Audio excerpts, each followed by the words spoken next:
everybody. Rachel Mikulov here from Empire Tax Professionals. I'm licensed by the IRS and I'm also licensed in 50 states. And today I want to go over specifically a tax strategy that a lot of business owners and entrepreneurs are not really familiar with.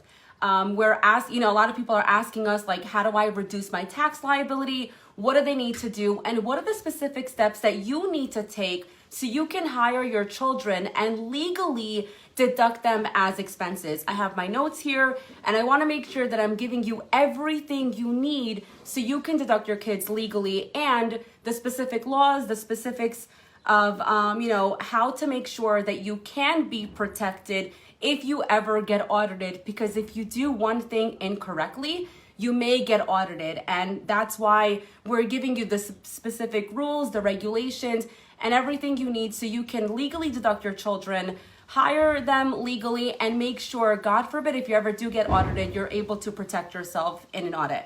So again, I'm licensed by the IRS, I'm licensed in 50 states, and I'm gonna go over hiring your children and what you need to do so you can deduct them as an expense. Okay, first things first is you wanna know what your kids can be doing for you. So we have a lot of Amazon sellers that are working with us, and they hire their children to unpack their packages, right?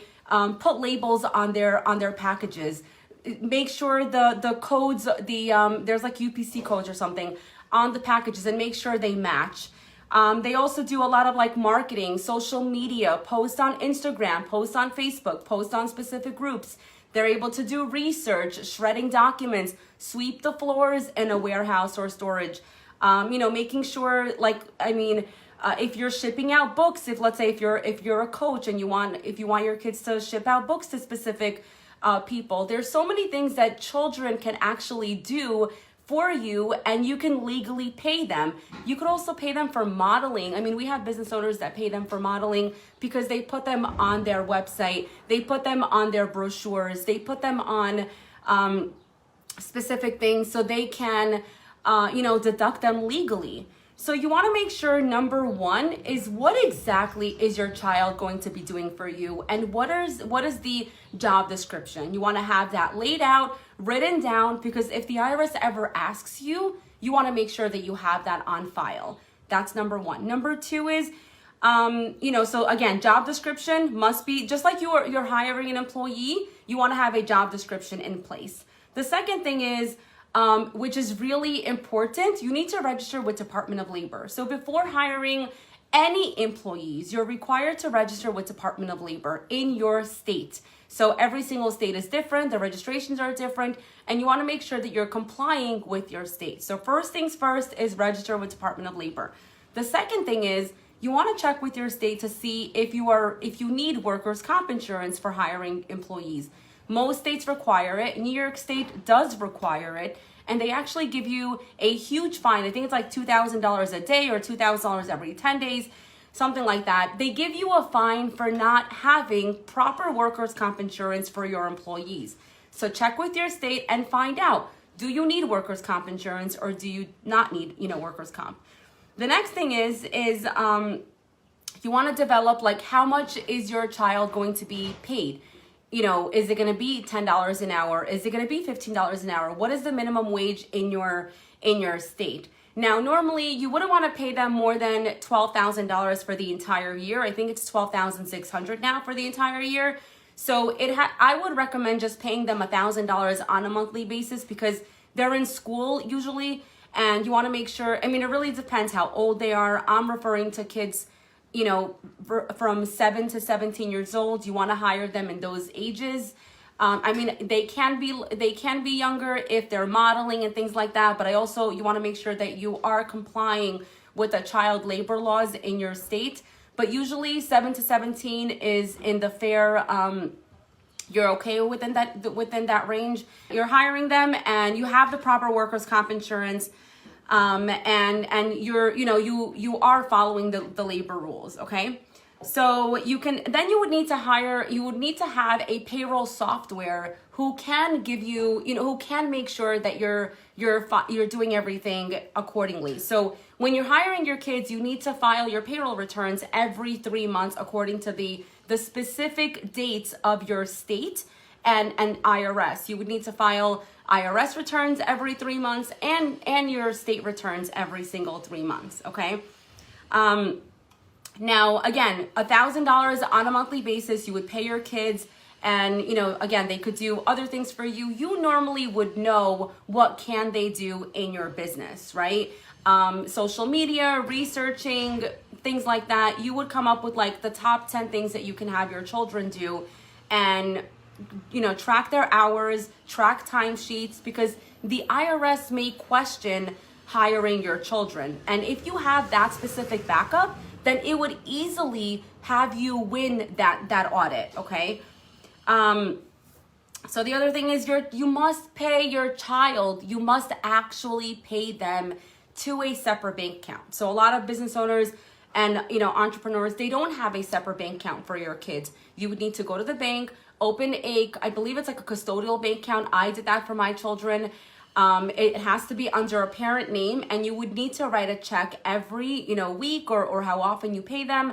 And, you know, and yeah, you need to pay them on a weekly basis. Now, what exactly, people are asking us, like, what exactly should you be doing with that money that you pay them? You could pay their private school, you could pay their, you know, daycare, you can pay their basketball on a weekend, on a weekly basis. You could pay for their clothes, you could pay for different things, but it has to be specifically for them. You cannot you cannot loan the money to them and then them giving the money back to you. You can't do that. If you're giving it to them, it really must be made for them. What I personally do is I transfer funds on a weekly basis to my children, and then I pay their private school through their account on a monthly basis. Instead of normally the way business owners would do it is the business owner would pay themselves a salary, and your taxes are being taken out. So let's say you pay yourself $100K a year. Now you're taking out $30,000 in taxes approximately, right? Now you have $70K, and then after that you're paying for your personal expenses, such as your children's tuition and things like that. So you're saving so much by paying your child, and then the child really pays for their expenses, such as private school, daycare, their clothes, their toys, and things like, you know, side activities or whatever, books and things like that, okay? So the rules vary based on the type of entity you are. So if you're a sole proprietor and a single member LLC, you are allowed to pay your children right away. If you're an S Corp, the game changes a little bit, and I'll tell you why the game changes. You would pay Social Security and Medicare taxes if you pay your children directly from the S Corp. Now, we want to avoid that because you don't want to overpay in taxes. And the way you do that is you pay from your S Corp, you pay your spouse, and then you immediately create a family management company. And then from the family management company, your spouse will pay your children. So these rules are really these rules are from sole proprietors and single member LLCs mainly. But if you're an S Corp, that's a loophole of how you're able to hire, you know, your spouse, you know, let's say $24,000 a year, whatever it is, as a manager, or, I mean, you'd really need to know what your spouse can do for your specific company. You deduct that as an expense, and then your spouse deducts, you know, the children as an expense, you know, because you're depending on what your spouse is doing for you and what you're paying your spouse for. Sure, Jeffrey, definitely, I could definitely help you with that. It is incredible. I do this for my kids, and I mean, I'll actually share an example of how I helped my client save like $6,000 in taxes, and plus she was able to get a refund. And actually, let me share that right now. So she was a real estate agent, making, her net was $50K annual, like for the year, let's say last year, right? And she had actually I think she had 3 kids, but her younger son was way too young. Her 2 older kids were 13 and 12, and they were helping her, you know, giving out flyers outside on the street. They were helping her with social media and other things like paperwork, things like that. I don't know exactly what they were doing, but I know for sure she told me that on a weekly basis they went to like stores and they dropped off flyers and put the signs on the street, because again, she's a real estate agent. So she came to me, her net was $50K. We were able to pay her kids $12,000 each. Her net came out to be $26,000. She got a really nice refund, and before she came to me, she would owe a couple of $1,000s to the IRS. Now, when at 26K with 3 kids, she got a really nice refund. These strategies really help if you have a high net income, and it's called income shifting. So when you're at a very high tax bracket on your personal return, you want to move money to your children, or even your grandparents. This may work, for them, or your parents actually, because they're at a much lower tax bracket, and most likely they're at a 0 tax bracket, especially your kids, and they don't pay any income taxes on the federal level. Nothing. They don't pay anything at all. They may pay a slight something to the state, but it's so minimal and it helps you so much. The only problem is, and the only bad thing is that it takes a lot of paperwork and filing. So you do want to make sure that you hire the proper accountants to help you register with Department of Labor. Make sure you have the workers' comp insurance. Make sure you have job descriptions. Make sure you have timesheets, really documenting that your child actually worked for you in your company, because the IRS may not believe you, and it's not believable sometimes, but my kids work for me. They work for me every Sunday. They work for me a couple of hours a week on the weekends, in evenings as well. And they're pretty smart, these 12 and 13-year-olds. They're extremely smart, and they could definitely help you. And Jeffrey, I believe you have younger kids. They could definitely help you with putting labels on each on your shipping, on your shipping boxes, and they could put the tape. There's so many things that kids can do for us, and we can legally pay them so they can pay their own expenses. And I mean, normally we would pay that, right? But they could pay their private school, they could pay their daycare, or not daycare because it's going to be too young, but their on the side activities, piano classes, soccer classes, basketball classes, summer day camp, things like that. It really, really is an amazing strategy. And I know a lot of accountants, they don't even know what they need to do. They don't know how to even start. And it really is so important to make sure that every single step is properly done. Because if you miss out on workers' comp insurance, there will be fines. If you don't do the Department of Labor registration properly, there will be fines. If you don't file your payroll returns every 3 months, again, there will be fines. Especially in New York State, they will fine you $1,000 every single quarter for not filing the payroll returns. If you don't do, if you don't have the W-2 and W-3s at the end of the year, again, there's so many fines. And if you just delegate this whole thing and say, hey, I want to hire my kids, and this is exactly what they're going to be doing for me, and you pay them, and you have a specific plan in place, then this is a genius tax planning strategy and should be implemented by business owners at least making a net profit of, I would say, 50 to 60K annually, okay? So again, I mentioned if you're an S Corp, these rules don't apply. It only applies for if you're a single member LLC or a sole proprietor. So be careful, because there are specific rules for different types of entities, for the type of business that you're in, for the type of industry that you're in. I'm just giving mainly, general advice, and just so you know that there is a strategy out there that you may not be using to lower your taxable liability legally, okay? The other thing is really quick. So hiring your kids, as I mentioned, it will shift your income from a higher tax bracket to a lower tax bracket, right? And then you're able to deduct it as an expense. So that's what we're looking for. We're looking for legal and valid deductions to reduce your taxable liability. So it does benefit them. And again, if there are lower than 18 years old, you don't pay Social Security tax, as I mentioned, blah, blah, blah. So again, the ages need to be anywhere from 7 to 17. I mentioned that before. Now, if you have a very high profit, you are able to put an extra $6,000 into your kids' IRA. And that's genius. And it really depends, again, what your profit is. Does it make sense for you to give them a $6,000, bonus, let's say, or it depends on their age too. It depends on a lot of things, but that's a huge, tax advantage. You could put $6,000 while they're young, and that money can grow. And when they're 50 years old or whatever, it could be millions of dollars. So again, this is 100% believable, and it can be done as long as you have the proper strategy, the proper accountant who can legally help you and has been doing this for several years and knows exactly what are the specific rules and regulations that must be done. Because I'm telling you, on irs.gov, if you go there, right, it'll just tell you, hey, you could deduct your kids, you just need to file your federal returns every 3 months, W-2, W-3s, right? But they don't mention Department of Labor registration. They don't mention unemployment. They don't mention the state. They don't mention that your kids need to file a return.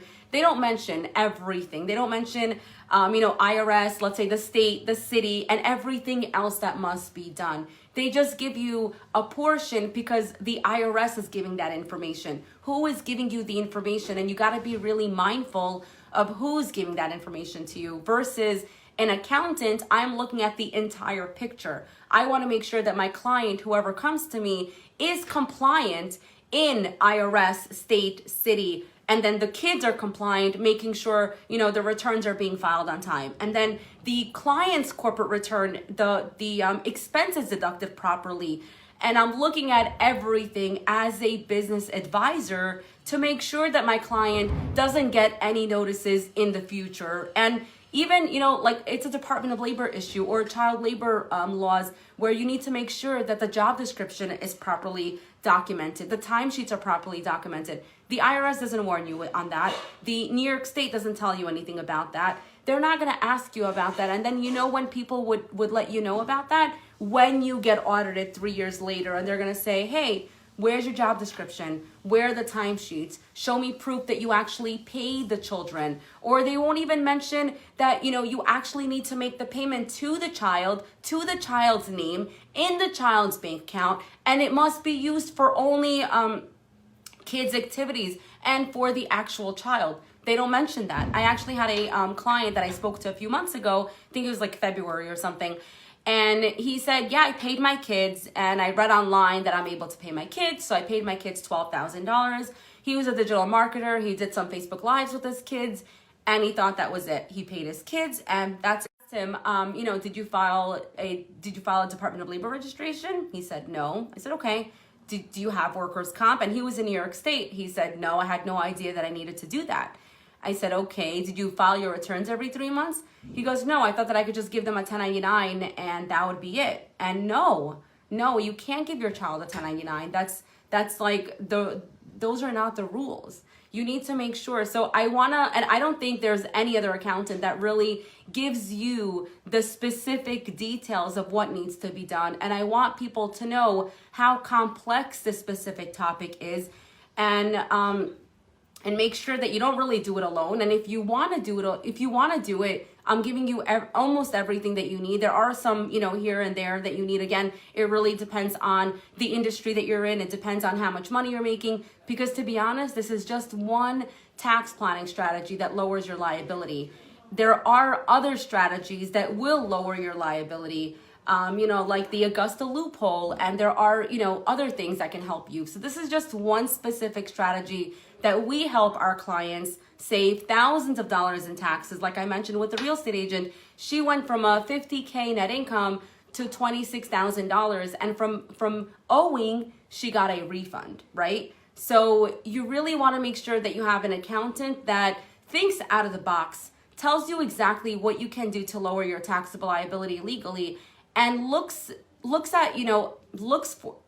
for specific strategies within the year. So if somebody came to me now and said, hey, can I hire my kids for last year? You can't. The year is already over. So every single department is looking for different things. And you as a business owner, you want to make sure that you're compliant in all areas. And the only way you would know that is by hiring an accountant who knows all the areas and say, hey, what about workers' comp? What about, Department of Labor? What about IRS? What about your state? Let's look at the state website. What about this? What about that? And from working with over 1,000 clients and having experience of 15 years, we know exactly who is looking for what would work in an audit and what wouldn't work in an audit. And that is what you're paying accountants for, which is honestly the one thing that most business owners are missing. They're missing guidance. right? That's what they're missing. They're mainly missing guidance. And if business owners would have the proper guidance,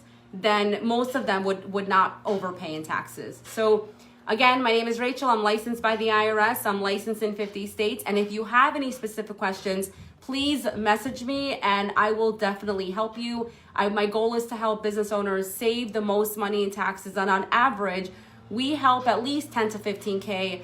We help clients save at least $10,000 to $15,000 on an annual basis with our virtual CFO package. So again, let us know if you have any questions, and we definitely help you with this specific strategy and make sure you are compliant with all your departments. So thank you so much, guys, and thank you so much for tuning in.